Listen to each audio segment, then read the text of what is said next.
Hello students, आज की ये video Uttarakhand board class 12th वाले स्टूडेंट्स के लिए बहुत महत्वपूर्ण होने वाली है। इस वीडियो में मैं आपको उत्तराखंड बोर्ड क्लास 12th वालों का 2026 का अर्थशास्त्र के सैंपल पेपर का सेट 1 दिखाने वाला हूं, जिससे आप अपने बोर्ड एग्जाम 2026 की बेहतर तैयारी कर सकें। क्योंकि कई बार सैंपल पेपर में दिए गए क्वेश्चंस सीधे बोर्ड एग्जाम में पूछ लिए जाते हैं, इसलिए आप इन सैंपल पेपर के सेट 1 में भी और सेट 2 में भी जो क्वेश्चंस हमसे पूछ रखे हैं उन क्वेश्चंस को आप बोर्ड एग्जाम 2026 के लिए जरूर तैयार कर लेना। और साथ ही अभी तक आपके प्री बोर्ड एग्जाम भी नहीं हुआ है तो अर्थशास्त्र के सेट 1 को भी और सेट 2 को भी प्री बोर्ड एग्जाम 2026 के लिए जरूर तैयार कर लेना। क्योंकि बहुत बार ऐसा होता है कि स्कूल वाले यही सैंपल पेपर आपके प्री बोर्ड एग्जाम में दे देते हैं, तो आप इन सैंपल पेपर्स को जरूर तैयार कर लेना। और अगर आप इसी तरीके से और भी सैंपल पेपर से देखना चाहते हो तो मैंने इसकी एक प्रॉपर प्लेलिस्ट बना रखी है, जिसमें आपको सभी सब्जेक्ट के सैंपल पेपर्स के दोनों सेट्स मिल जाएंगे। तो आप इस प्लेलिस्ट को अपने दोस्तों के साथ में ज्यादा से ज्यादा शेयर करें, जिससे सैंपल पेपर सभी स्टूडेंट तक पहुंच सके। और आज की वीडियो में हम यहाँ पर उत्तराखंड बोर्ड क्लास 12th वालों का जो आपका इकोनॉमिक्स का सैंपल पेपर सेट 1 है, इसका यहाँ पर हम एनालिसिस करेंगे और हर सेक्शन को डिटेल में समझेंगे। और साथ में मैं यहाँ पर आपको बताऊंगा कि बोर्ड एग्जाम 2026 में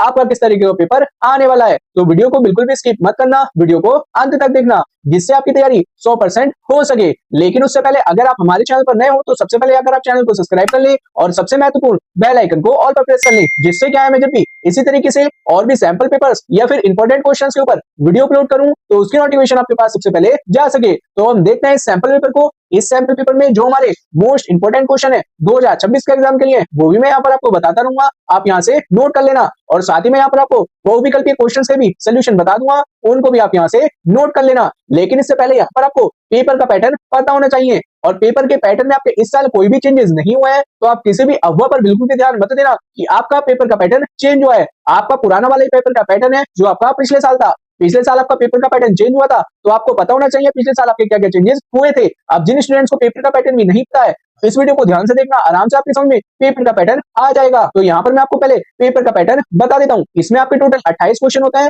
जो कि हमारे दो खंड में डिवाइड होता है, खंड आ और खंड बा में। पहले आते हैं आपके बहुविकल्पीय क्वेश्चन, जो कि आपके क्वेश्चन नंबर 1 में और क्वेश्चन नंबर 15 में होते हैं। उसके बाद में आपके आते हैं निश्चित वाले क्वेश्चन। ये भी क्वेश्चन हमारे 1 नंबर के होते हैं। ये होते हैं आपके क्वेश्चन नंबर 2 से क्वेश्चन नंबर 4 तक और क्वेश्चन नंबर 16 से क्वेश्चन नंबर 18 तक। उसके बाद में आते हैं हमारे पास 2 नंबर वाले क्वेश्चन, जो कि होते हैं हमारे क्वेश्चन नंबर 5 से क्वेश्चन नंबर 8 तक और क्वेश्चन नंबर 19 से क्वेश्चन नंबर 22 तक। अब आएंगे यहाँ पर हमारे 3 नंबर वाले क्वेश्चन, जो कि होंगे हमारे क्वेश्चन नंबर 9 से क्वेश्चन नंबर 11 तक और क्वेश्चन नंबर 23 से क्वेश्चन नंबर 25 तक। उसके बाद में फिर आएंगे आपके 5 नंबर वाले क्वेश्चन, जो कि होंगे आपके क्वेश्चन नंबर 12 से क्वेश्चन नंबर 14 तक, क्वेश्चन नंबर 26 से क्वेश्चन नंबर 27 तक। इसके बाद में जो आपका क्वेश्चन नंबर 28 होगा, उसमें हमें एक नया क्वेश्चन दे रखा होगा, केस स्टडी वाला, जो कि आपका पिछले साल से नया ऐड हुआ है और अब आपका कंपलसरी हो चुका है। ये क्वेश्चन आपका हर बार एग्जाम में आएगा और लास्ट क्वेश्चन भी हमें दे रखा होगा। तो यहाँ से आपको पैटर्न पता चल गया होगा। अब मैं यहाँ पर आपको एक एक कर सारे के सारे क्वेश्चन दिखा देता हूँ। हेलो स्टूडेंट्स, अगर आप हमें सपोर्ट करना चाहते हैं तो अब आप YouTube पर हाइप ऑप्शन के जरिए सपोर्ट कर सकते हैं। सबसे पहले आप किसी भी लेटेस्ट वीडियो को खोल लें और फिर वीडियो को लाइक करने के बाद नीचे आपको एक हाइप ऑप्शन दिखाई देगा, जिस पर आप क्लिक कर हाइप कर सकते हैं। अगर आपको ये ऑप्शन दिखाई नहीं देता है तो वीडियो के नीचे की ओर जहां पर लाइक और शेयर का बटन होता है, उस साइड में स्क्रॉल करें, वहां पर आपको एक हाइप ऑप्शन मिल जाएगा, उस पर क्लिक करके आप हमारे चैनल को सपोर्ट कर सकते हैं। इस तरीके से आप हमारी सभी लेटेस्ट वीडियो पर हाइप देकर हमें मोटिवेट कर सकते हैं, ताकि हम आपके लिए और भी अच्छे एजुकेशनल वीडियोस लाते रहें। जैसे कि आप यहाँ पर देख सकते हैं कि हमारा क्लास 12th वालों का 2026 का अर्थशास्त्र का सैंपल पेपर है, और ये होता है हमारा टोटल 80 नंबर का, 20 नंबर का इसमें हमारा प्रैक्टिकल होता है और इसमें हमारे 2 खंड होते हैं और टोटल क्वेश्चन होते हैं 28 क्वेश्चन। जो मैंने यहाँ पर आपको पैटर्न बताया है वो आपको इन पॉइंटों में भी लिखा हुआ मिल जाएगा, आप यहाँ से भी पढ़ सकते हैं। अब हम देखते हैं इसके बहुविकल्पीय क्वेश्चन को। तो यहाँ से हमारा खंड आ स्टार्ट हो जाएगा और इसके पहले क्वेश्चन में यहाँ पर हमसे बहुविकल्पीय क्वेश्चन पूछ रखे हैं। अभी यहाँ पर मैं आपको डायरेक्ट आंसर बता दूंगा कि कौन सा ऑप्शन सही होगा। अगर आपके ज्यादा से ज्यादा कमेंट आते हैं कि इस पेपर का सोल्यूशन चाहिए तो मैं सैंपल पेपर की सोल्यूशन वीडियो लेकर के आ जाऊंगा और उसमें मैं आपको डिटेल में समझा दूंगा। तो इसमें मैं यहाँ पर एक अभिकथन दे रखा है और कारण दे रखा है, तो इसमें से हमें बताना है कि कौन सा वाला ऑप्शन हमारा सही होगा। तो इसमें जो हमारा ए वाला ऑप्शन है वो हमारा सही हो जाएगा कि ए और आर दोनों सत्य हैं, यानी कि जो हमें अभिकथन दे रखा है ये और कारण दे रखा है, ये दोनों ही हमारे सत्य हैं, और जो हमारे पास कारण है वो हमारी अभिकथन की सही व्याख्या करता है। तो इसको आप यहाँ से हाथ नोट कर लेना।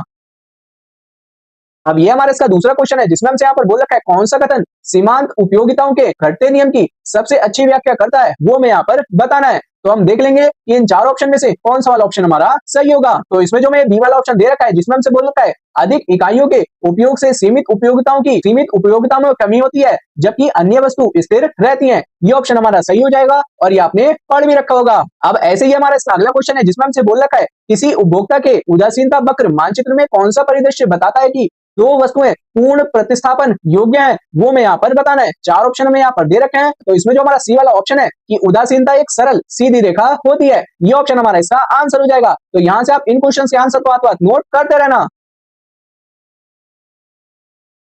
तो ये जो इसका अगला क्वेश्चन है जिसमें हमसे यहाँ पर बोल रखा है परिवर्ती अनुपात के नियम के बारे में कौन सा कथन सही है वो हमें यहाँ पर बताना है। तो ये आपने पढ़ भी रखा होगा और ये हमारा इंपॉर्टेंट भी है। तो इसमें जो हमारा बी वाला ऑप्शन में दे रखा है सीमांत उत्पाद पहले बढ़ता है किंतु साधन की एक निश्चित इकाई के बाद उसकी अतिरिक्त मात्रा के साथ कम होने लगता है, ये ऑप्शन हमारा इसका सही हो जाएगा और ये हमारा इंपॉर्टेंट भी है। तो आप इस क्वेश्चन को जरूर तैयार कर लें।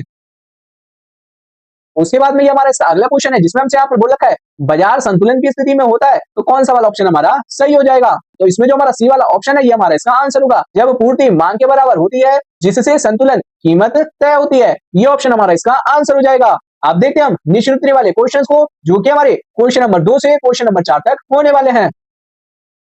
तो ये हमारा दूसरा क्वेश्चन, तीसरा क्वेश्चन और चौथा क्वेश्चन। अब इन तीनों क्वेश्चंस में से कौन से हमारे मोस्ट इंपोर्टेंट है 2026 के एग्जाम के लिए वो यहाँ पर मैं आपको बता देता हूँ। तो ये जो हमारा क्वेश्चन नंबर 4 है उत्पादन सिद्धांत वाला, ये हमारा मोस्ट इंपोर्टेंट है और एक एक नंबर में अक्सर ये रिपीट होता रहता है, तो इसको आप जरूर तैयार कर लेना। अब इसके बाद में जो हमारे 2 नंबर वाले क्वेश्चन है क्वेश्चन नंबर 5 से क्वेश्चन नंबर 8 तक, उनमें से मैं यहाँ पर इंपोर्टेंट बता देता हूँ आपको। यह हमारा question number 5, question number 6, question number 7 और क्वेश्चन नंबर 8, और यहाँ पर आप देख सकते हैं कि ये हमारे 2 नंबर वाले क्वेश्चन है। तो इनमें हमारे कौन से इंपोर्टेंट है वो यहाँ पर मैं आपको बता देता हूँ। तो ये जो हमारा क्वेश्चन नंबर 5 है उत्पादन संभावना वाला और क्वेश्चन नंबर 7 है उत्पादन बढ़ाने पर, दोनों ही क्वेश्चन हमारे मोस्ट इंपोर्टेंट है और ये आपके लॉन्ग क्वेश्चन में भी रिपीट हो जाते हैं। ये हमसे शॉर्ट टाइप में पूछ रखे हैं, तो इन क्वेश्चंस को आप जरूर तैयार कर लेना। अब देखते हैं इसमें आगे और क्वेश्चंस को।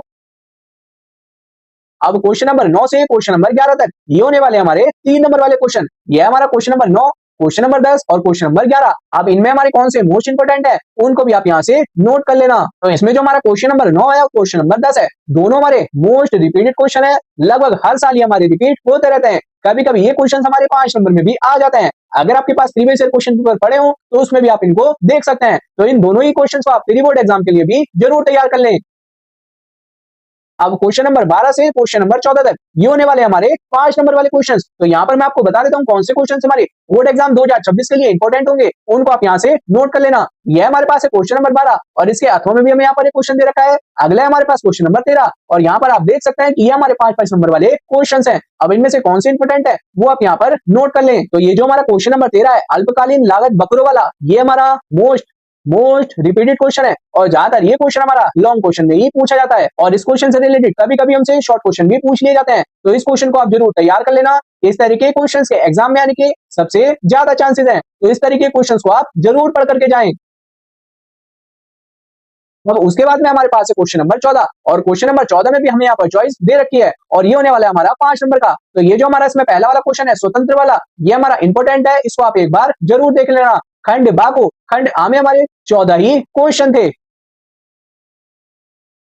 तो यहाँ से हमारा खंड बा स्टार्ट हो जाएगा जिसमें हमारे क्वेश्चन नंबर 15 में होने वाले हैं बहुविकल्पीय क्वेश्चन। तो यहाँ पर भी मैं आपको इन क्वेश्चन के आंसर बता दूंगा। यहाँ पर भी हमें अभिकथन और कारण दे रखा है और हमें यहाँ पर 4 ऑप्शन दे रखे हैं। तो यहाँ पर मैं आपको डायरेक्ट आंसर बता रहा हूँ, आप यहाँ से नोट कर लेना। तो इसमें भी हमारा पहला वाला ऑप्शन सही हो जाएगा कि ए और आर हमारे पास सत्य है और आर ए की सही व्याख्या करता है। उसके बाद में अगला क्वेश्चन है हमारे पास निम्नलिखित में से किसे राष्ट्रीय आय के लेखन में उत्पादन का साधन नहीं माना जाता है, वो हमें यहाँ पर बताना है। तो यहाँ पर जो सी वाला ऑप्शन में दे रखा है मुद्रा, ये ऑप्शन हमारा इसका सही हो जाएगा। उसके बाद में जो हमारा अगला क्वेश्चन है कि आय निर्धारण में उपभोग है, तो इसमें से कौन सा वाला ऑप्शन सही होगा वो यहाँ पर मैं आपको बता देता हूँ। तो इसमें जो मैं बी वाला ऑप्शन दे रखा है कि उपभोग जो आय के शून्य होने पर भी स्थिर रहता है, ये ऑप्शन हमारा इसका राइट ऑप्शन हो जाएगा। अब ये हमारा अगला क्वेश्चन है जो कि हमारे यहाँ पर न्यूमेरिकल टाइप में है। तो इसमें आपको न्यूमेरिकल भी आ जाता है लेकिन कम आते हैं। तो इसका सोल्यूशन मैं आपको सोल्यूशन वीडियो में समझा दूंगा। इसका जो आंसर होगा वो हो जाएगा हमारे पास सी, जिसमें हमें दे रखा है 500। आप देखते हैं इसके अगले क्वेश्चन को और वो हमारा बहुविकल्पीय क्वेश्चन में लास्ट क्वेश्चन है।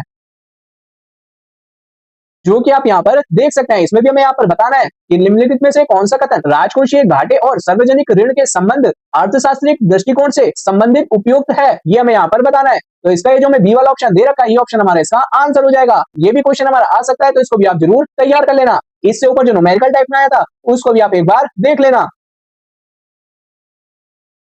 अब देखते हैं हम क्वेश्चन नंबर 16 से क्वेश्चन नंबर 18 तक। ये होने वाले हमारे एक नंबर वाले क्वेश्चंस, जैसे कि आप यहाँ पर देख सकते हैं। और इनमें से हमारे जो इंपॉर्टेंट है वो यहाँ पर मैं आपको बता देता हूँ। एक तो ये जो हमारा क्वेश्चन नंबर 16 है, दोहरी गणना वाला, और उसके बाद में सरकारी बजट सिद्धांत के अनुसार वाला, दोनों ही हमारे मोस्ट इंपोर्टेंट क्वेश्चन है। तो आप इन दोनों ही क्वेश्चन को जरूर तैयार कर लेना, अक्सर एग्जाम में रिपीट हो जाते हैं। उसके बाद में क्वेश्चन नंबर 19 से क्वेश्चन नंबर 22 तक ये होने वाले हमारे 2 नंबर वाले क्वेश्चंस। तो ये भी मैं यहाँ पर आपको दिखा देता हूँ। तो ये हमारा question number 19, question number 20, question number 21, और एक क्वेश्चन हमें यहाँ पर आगे दे रखा है, और यहाँ पर आप देख सकते हैं कि ये क्वेश्चन हमारा यहाँ पर 2 नंबर का है। तो इसमें जो हमारा क्वेश्चन नंबर 19 है और क्वेश्चन नंबर 20 है एमपीएस वाला, ये दोनों क्वेश्चन हमारे इंपॉर्टेंट है। तो एक बार इसको आप जरूर देख लेना। एमपीएस वाले को तो आप जरूर ही तैयार कर लें। अब ये हमारा question number 22, question number 23, question number 24, question number 25 और क्वेश्चन नंबर 26। क्वेश्चन नंबर 22 हमारा 2 नंबर में लास्ट क्वेश्चन है। उसके बाद में क्वेश्चन नंबर 23 से क्वेश्चन नंबर 25 तक ये होने वाले हमारे 3 नंबर वाले क्वेश्चंस। तो इनमें जो हमारे क्वेश्चन नंबर 22, क्वेश्चन नंबर 23 और क्वेश्चन नंबर 24 है, विनिमय बाजार, बाजार कीमत और आरबीआई वाला, ये तीनों क्वेश्चन हमारे मोस्ट रिपीटेड क्वेश्चन है। लगभग हर साल आपके रिपीट होते रहते हैं। तो इस तरीके के क्वेश्चन को आप जरूर तैयार कर लेना। इस तरीके के क्वेश्चन के आने के इस बार ज्यादा चांसेस हैं। अब मैं यहाँ पर आपको और क्वेश्चन भी आगे दिखा देता हूँ। अब क्वेश्चन नंबर 26 से क्वेश्चन नंबर 28 तक ये होने वाले हमारे 5 नंबर वाले क्वेश्चन। और क्वेश्चन नंबर 26 हमें ये दे रखा है और क्वेश्चन नंबर 27 हमें ये दे रखा है। और यहाँ पर हमें अच्छी खासी चॉइस मिल रही है लॉन्ग क्वेश्चन में। तो आप लॉन्ग क्वेश्चन में ज्यादा से ज्यादा क्वेश्चन तैयार करके जाना, कोई ना कोई क्वेश्चन आपको जरूर याद करा हुआ मिल जाएगा। तो क्वेश्चन नंबर 26 में ये जो वास्तविक जीडीपी वाला क्वेश्चन है, जो हमें अथवा में दे रखा है, ये जो हमें सरकार सड़के वाला और स्कूल बनाने वाला क्वेश्चन दे रखा है, ये दोनों ही क्वेश्चन हमारे मोस्ट इंपोर्टेंट है और ये आपके लॉन्ग क्वेश्चन में आते रहते हैं। तो इन क्वेश्चन को आप एक बार जरूर पढ़ लेना। अब ये हमारा इस पेपर का लास्ट क्वेश्चन है, क्वेश्चन नंबर 28, और ये होने वाला है हमारा केस स्टडी वाला क्वेश्चन। यहाँ पर हमें एक पैराग्राफ दे रखा होगा और इस पैराग्राफ से रिलेटेड यहाँ पर हमसे कुछ क्वेश्चन पूछ रखे होंगे, जिनके आंसर में इसी पैराग्राफ में से बताने होंगे। तो ये जो आपका पैराग्राफ है, ये किसी भी चैप्टर से आपका आ सकता है, इस बात का आप ध्यान रखना। कोई फिक्स नहीं है, किसी भी चैप्टर से आ सकता है। तो आप सभी चैप्टर्स को ध्यान से पढ़ लेना और आपको इस पैराग्राफ में पूछे गए क्वेश्चन के आंसर इसी पैराग्राफ में से बताने हैं। और बहुत आसान क्वेश्चन है, आराम से आप इस क्वेश्चन को कर 5 नंबर आराम से पक्के कर लेंगे। तो ये हमारा पैराग्राफ है। अब जो मैं आगे क्वेश्चन दे रखे हैं इसमें, वो मैं आपको आगे दिखा देता हूँ।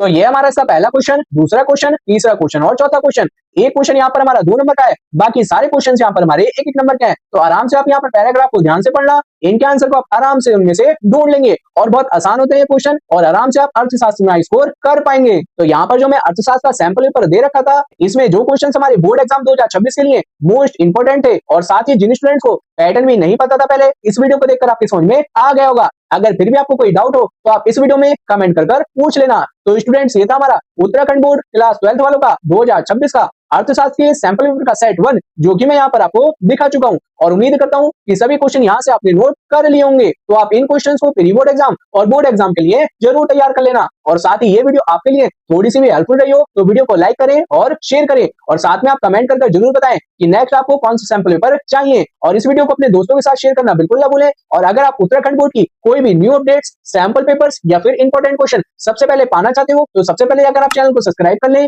और सबसे महत्वपूर्ण बेल आइकन को ऑल पर प्रेस कर लें, जिससे मैं जैसे ही कोई भी न्यू वीडियो अपलोड करूं तो उसकी नोटिफिकेशन आपके पास सबसे पहले जा सके। तो मिलते हैं फिर हम आपको नेक्स्ट वीडियो में। Thank you for watching and best of luck for your exam.